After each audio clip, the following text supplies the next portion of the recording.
7 years ago, this July, I had been working an extra shift that I picked up to help out, and a shoplifter pushed me. Herniated 2 discs and fractured a vertebrae. Couldn't walk from here to the door. It was emotional, to say the least. It's still emotional thinking about where I was and where I've come to. Being that I couldn't even walk there, just going to the bathroom, I had to crawl sometimes. The amount of pain I was in. I went through it for almost a year before I finally caved and had the surgery. And after the surgery, literally less than 24 hours, I got range of motion in my foot that I hadn't had since the injury. Every day there was a little improvement, maybe nothing to some people, but the fact that if I could walk from here to there to go to the bathroom, it felt like I overcame a mountain. About 4 years ago, I finally was released to go back to work with a mountain of restrictions. I couldn't stand for long periods of time. I couldn't sit for long periods of time. Couldn't bend, couldn't squat, couldn't twist, couldn't climb a ladder. My regular doctor sent me to a counselor because he thought I was clinically depressed because of all these restrictions. And every time I thought about it, I would cry because I'm the type of person, I'm out there camping, hiking, running, biking. I played ball with my kids. I played tackle football with the neighborhood. That's the person I was, and to be limited, so limited, it took so much out of me. My counselor asked me, do I feel depressed? And I go, well, yeah. Whenever I sit and think that I may not have that again, I may never ride a bike again, I may never go hiking again. I said, I hadn't gone camping in 3 years. Camping was a release for me to get back to nature. And he said, okay, did you give up hope on it? I said, no. I said, every day I'm trying to find another way around it. I said, I go grocery shopping, I pull the cart right up to wherever I need, and I just drop it in. I'm not lifting it. I'm doing it. Not doing it traditional way, but I'm doing it. He goes, okay, so you're finding ways around it. I said, eventually I'll find a way, but I don't know where to turn anymore. He's like, okay, it's situational depression. So, okay, we named it. It's situational depression. How do I get out of it? Didn't know how to get out of it. He didn't know how to tell me to get out of it. So I started focusing on those little accomplishments. I could finally cook a meal for my family. I could finally go and feed the animals. I could go and walk to the end of the driveway. Those little things may have seemed like nothing to everybody else, but they were what pushed me along. I finally found a job working at Burger King. My very first job ever was Burger King. So why not be the first job back into the workforce, be Burger King? The only reason they gave me a shot was because of my background there. Never really looked at my restrictions. 2 weeks into me working, why are you refusing to do this? Did you not read my restrictions? Oh, no, I didn't realize it was that limited. I thought it was only hours. I'll do what I can and I'll find a way to get through it. There are some things I'm just not gonna be able to do. So we had this understanding. I worked for them for a little over 3 years. In the 3 years working for them, every day I pushed myself a little harder. Every day I got a little bit stronger, to the point where I was lifting more than the guys were. I was working 12, 13 hours. After 3 years previous, they did countless amount of work studies to find out what I could do. I could never, they said.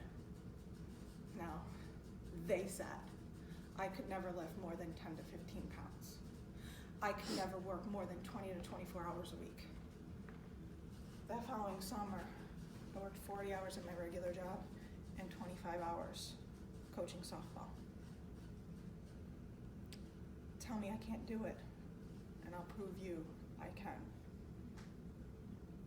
I finally, just this May, landed a job back in the field of study that I went for, horticulture and landscaping. Another big blow to me when this back injury occurred was I thought I could never get back into this field. Not only did I get into this field and land a great job, working for the State Parks Department, doing landscaping. What could be better?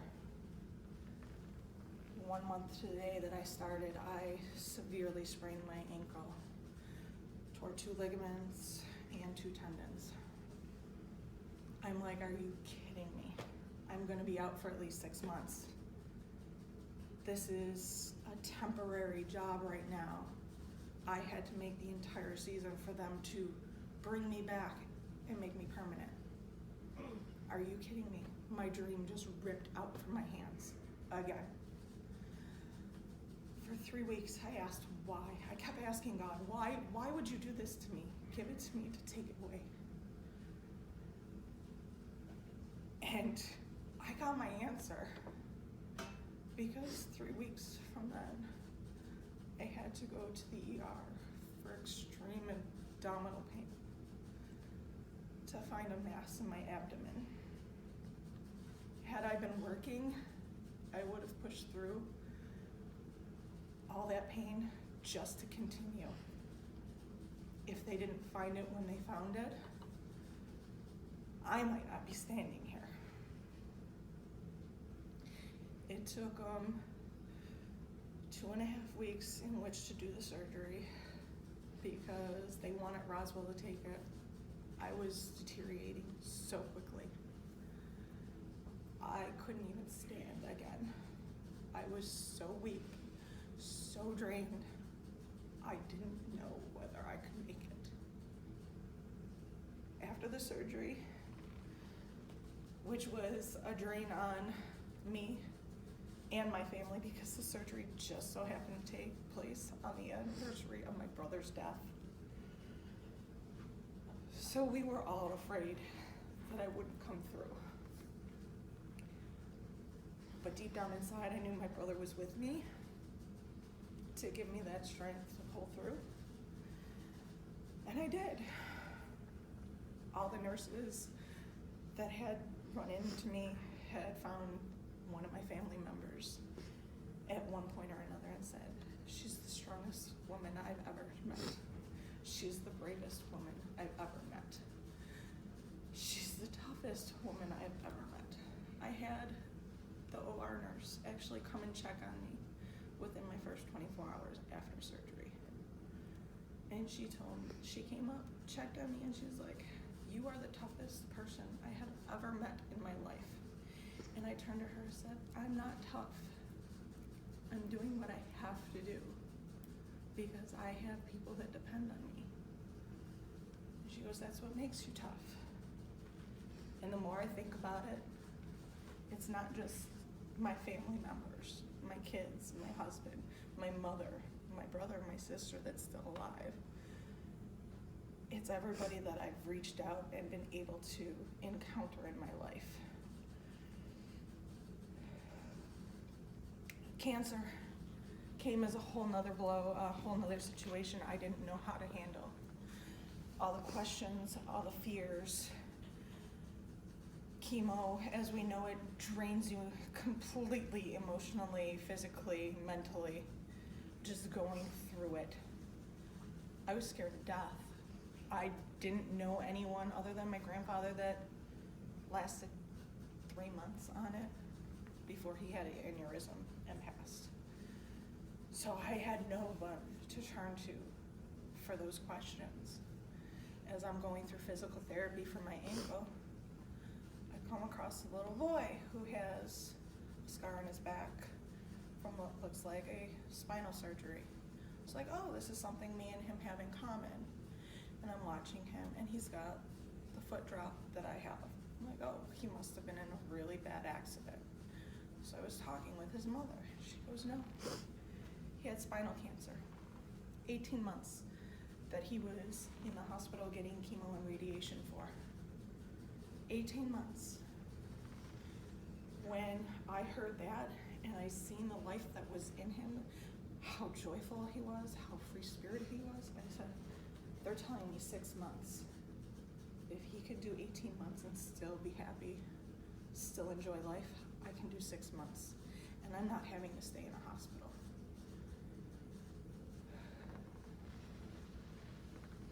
So I started to realize I can handle it. I just need a little bit extra. I need more information. You get only so much from doctors because it's them treating, it's not their own experience, it's not something that they've actually had to deal with in most cases. So my first treatment at Roswell, I happened to be sitting down next to an older woman, and we just started talking. She looks absolutely miserable. Who wouldn't be miserable sitting there getting chemo or radiation or being hooked up instead of living their life? And we started talking. We found out we had the same doctor. She was there for similar area of cancer. And she told me what to expect with the pain, what to expect, how it would react, what kind of side effects I could actually endure, how she felt. Hearing somebody tell you what they went through, and it's almost the same protocol that you're doing, it eases some of that because you know that they're coming through it. It took a huge weight off my shoulders just to talk to her. Every time I've gone since, she sees me and she lights up. That miserable old lady that was sitting there that first time wasn't miserable anymore. So not only did she ease my pain, but I think every time I see her, I ease her pain for not knowing if there's gonna be a tomorrow. Hers is terminal. Mine, thank goodness, they got every grouping of cells they could find. My chemo is to make sure that there is no stray rogue cells that wanna devastate me. I have 2 more treatments. I have 1 month left to go. And 5 months ago, I didn't know if I could do it. And I've done it. Not only have I done it, I've done it with flying colors. Most of my nurses, they tell me treatment 8, treatment 9, most people have to stop because the chemo just ravages their body. Their cold sensitivity and the neuropathy is so intense, they can't handle it anymore. I'm still pushing through. I won't let it win. I found things that work for me, and one of the things that I think, and I thank God I was given this opportunity to do, was me doing personal training. On my off weeks, because I go every other week for chemo, my off weeks, I'm going to the gym. I'm hitting the gym 2-3 times that week. Because first off, I'm not letting myself backslide. Second off, I fought this hard to get back to where I was. I'm not letting it win. Third, once the chemo's over, I'm going full force because the past 2 years, I've swore I was gonna do the Tough Mudder and something has happened to stop me from doing it. This coming August, I'm doing it, hell or high water. If I have to do it on crutches, I'm doing it on crutches. Because to me, that tells me that everything I've been through the last 7 years is nothing, and I am 100% me. Now, when you leave college and you leave school, You leave what you've been so accustomed to for anywhere from 20 to 24 years. Your life's gonna change. You're not gonna know where to turn to, what to do. If the only thing you bring out of this is to never give up on that one dream, not only have I thought I lost that job at the state parks department. Just Thursday, they called me and they wanted the copy of the work release because they want me back. So in that 1 month time, I proved to them I could do more and do better than what they already had, but they wanted me back. So that dream's not gone. It took me 20 years to get back into that field. I didn't give up. I'm back in that field, and it was the best thing. I have my personal training. I can go back to this job, and in 1 month, I will be done with chemo, and I will have beaten cancer too. Don't give up. No matter how small the dream is, no matter how tiny that desire is, if it's what keeps you going, don't give up on it. It'll happen. And it'll happen in the strangest ways. Does anybody have any questions?